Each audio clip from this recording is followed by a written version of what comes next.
Hello and welcome, my friends. We are back for another episode of Voicing Artists' Original Characters. I love this series. So the first character we have today, the character is named Sora, White Rabbit. That is the English translation of their name. The artist's name is Hilarion, pronouns he, him.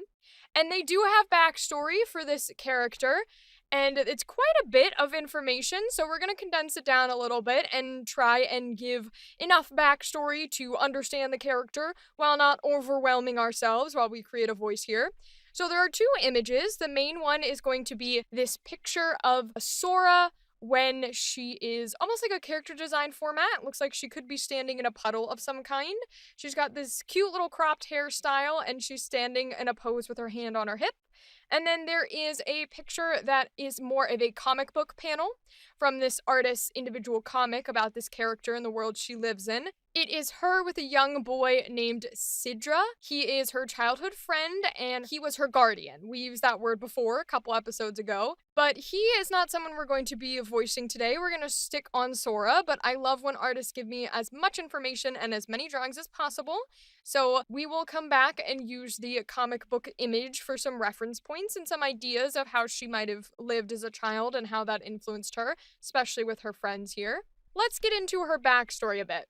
So Sora is the child of human nobility. When she was 14, her family was attacked by a vampire lord, and she is the only survivor because she was transformed into a vampire. So she was originally a human, now she is a young vampire. In the comic book image, they are fleeing from soldiers who want to kill her because she's a monster now, at least that's how they see it.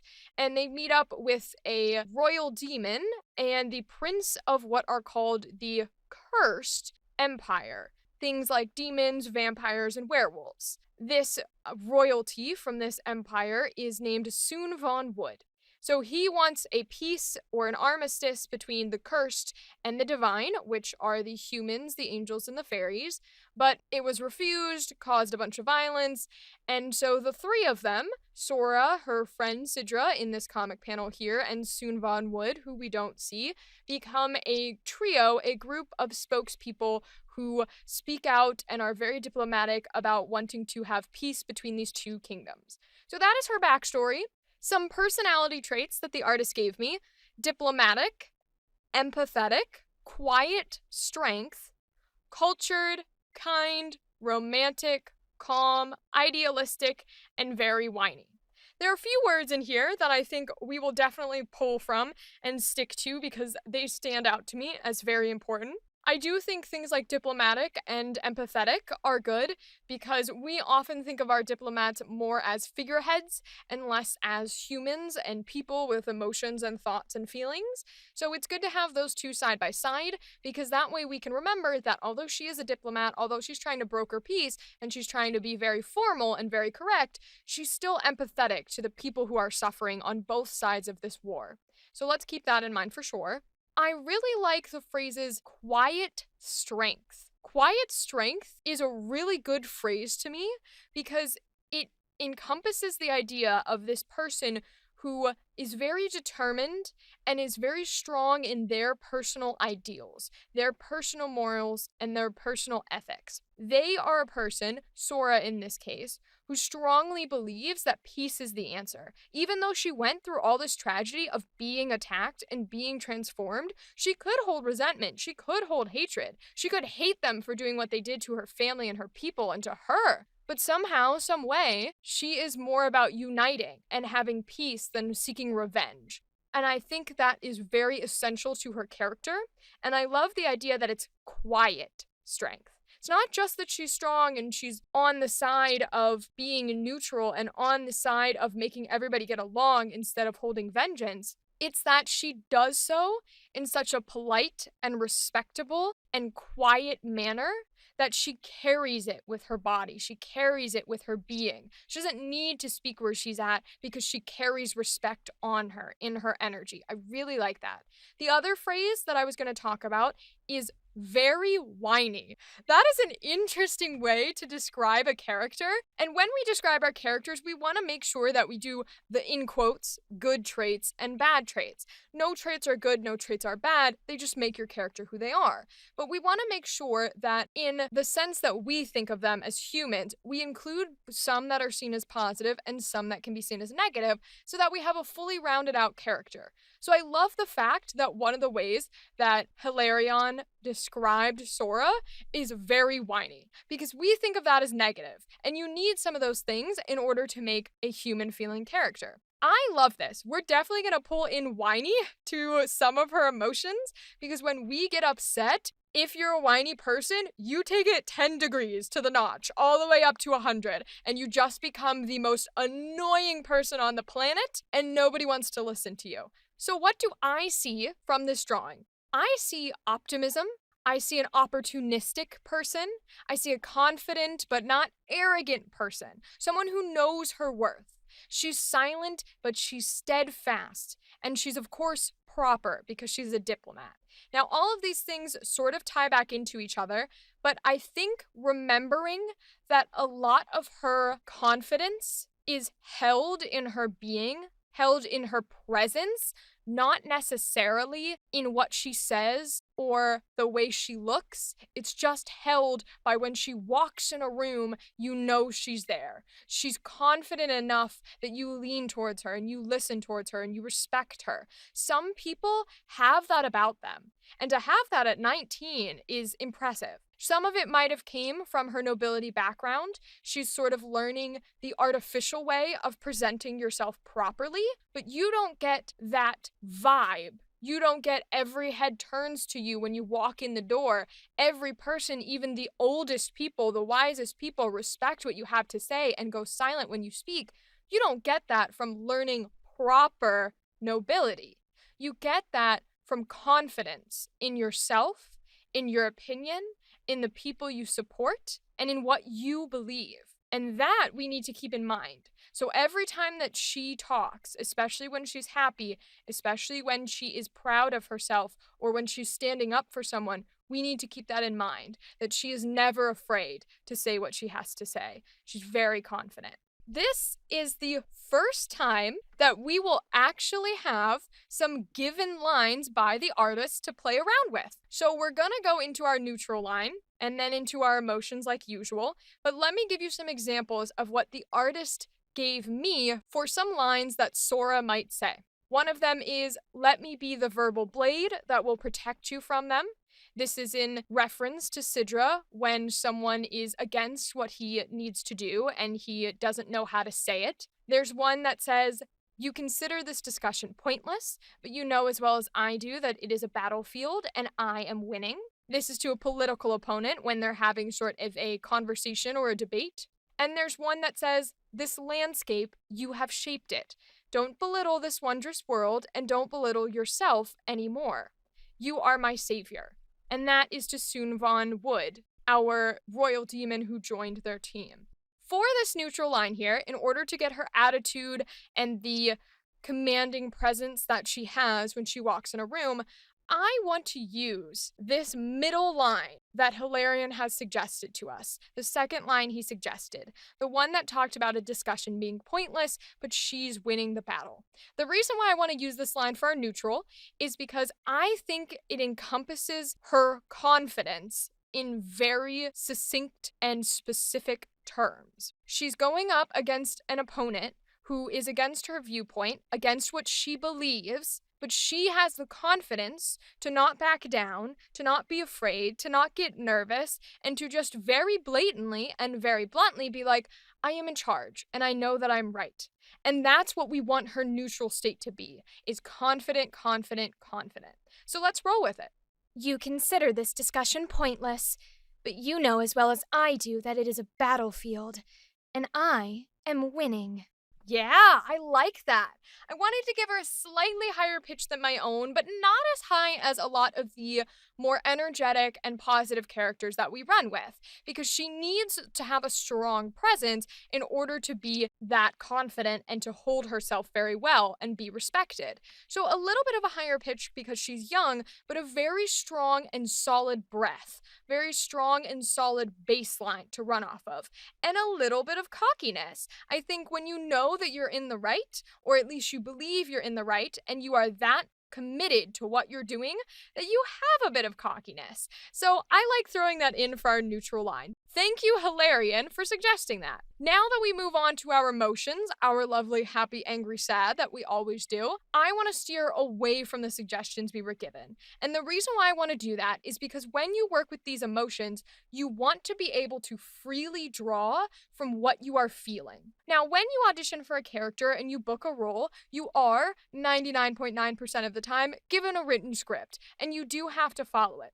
But when you have the ability to play and to experience and to act without words and without a script, it lets you harness those feelings. It lets you live and breathe in that experience to the point where you can then take that experience, that knowledge, that improv, that wonderful scenario that you went through, and apply it to a script when you have actual words. But for these episodes, I very much want to do at least the emotions straight from my head and straight from what I'm thinking, because they'll be channeled by what I'm feeling. And when we practice, when we play, which is what we're doing right now, and with every character that we get to play with in this series, we want to feel. That is how we act, that is how we voice act.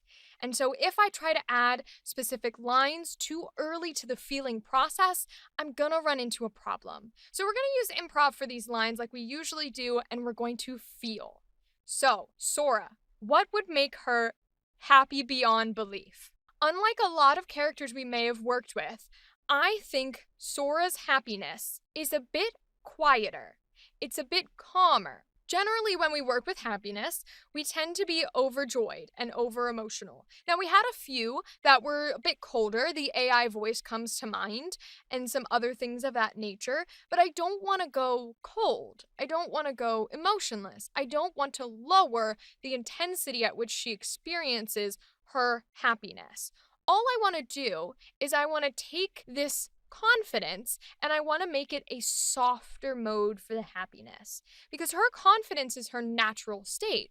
So generally speaking, she's happy with who she is, she's proud of who she is, and that's where that confidence stems from. So in order to get to a point where happiness is this huge thing that we are feeling and experiencing, I think it needs to be different from that way that she holds herself, that pride that she has in what she does and how she can help people. And I think we need to go the calmer route to where her happiness comes from being able to be of service to other people.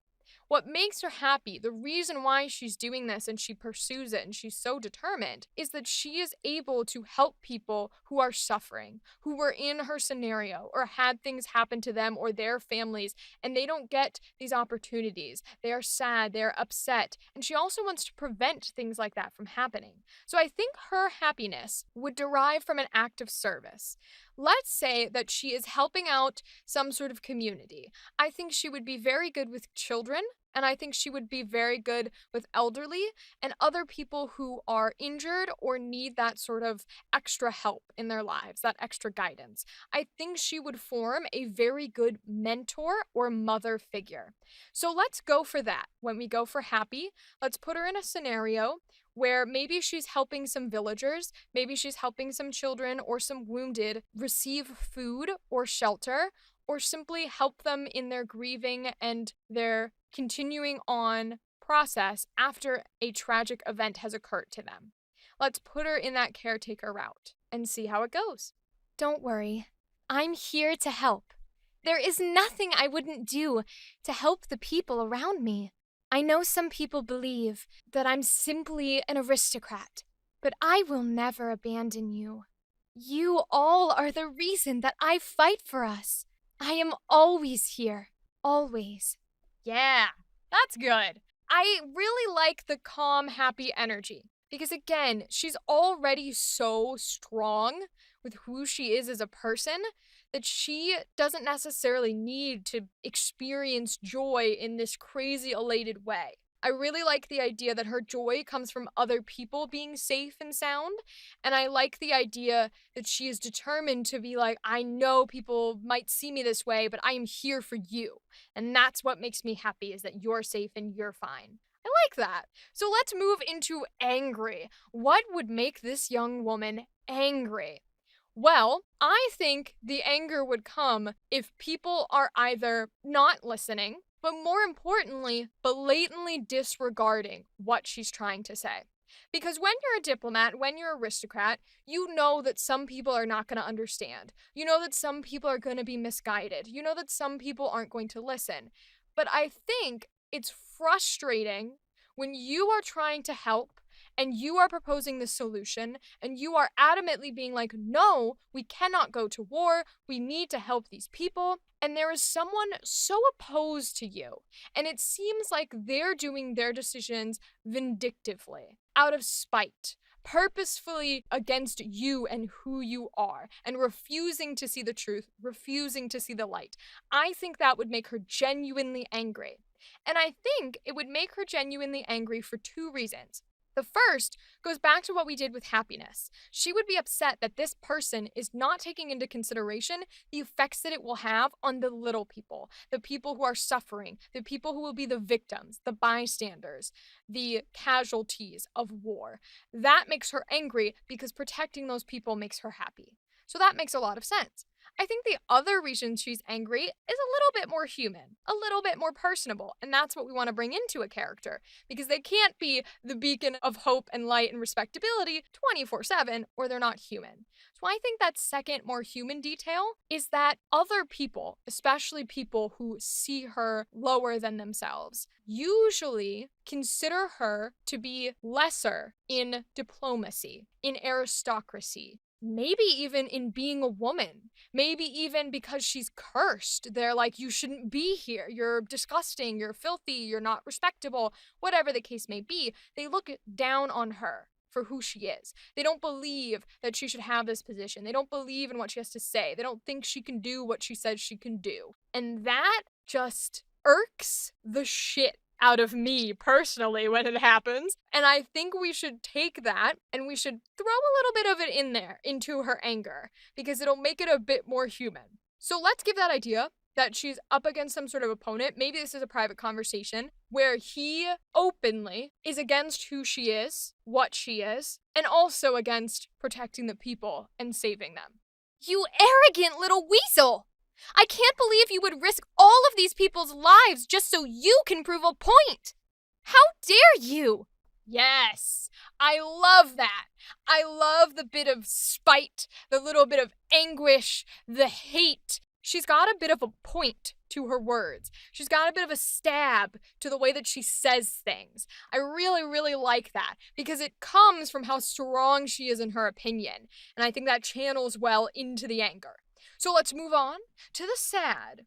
What would make Sora sad? Well, I think the loss of her family probably made her horribly sad. And I think this is where we can go into the child version that we see in the comic and channel that energy a little bit. Now, we're not going to go back to child age because I don't want to change her voice. I want to keep where we're at for her current age and her current respectability. But I want to take it as if it's a memory of what was happening, as if she's explaining to someone that she cares about what happened and she's still upset by it and still sad by it.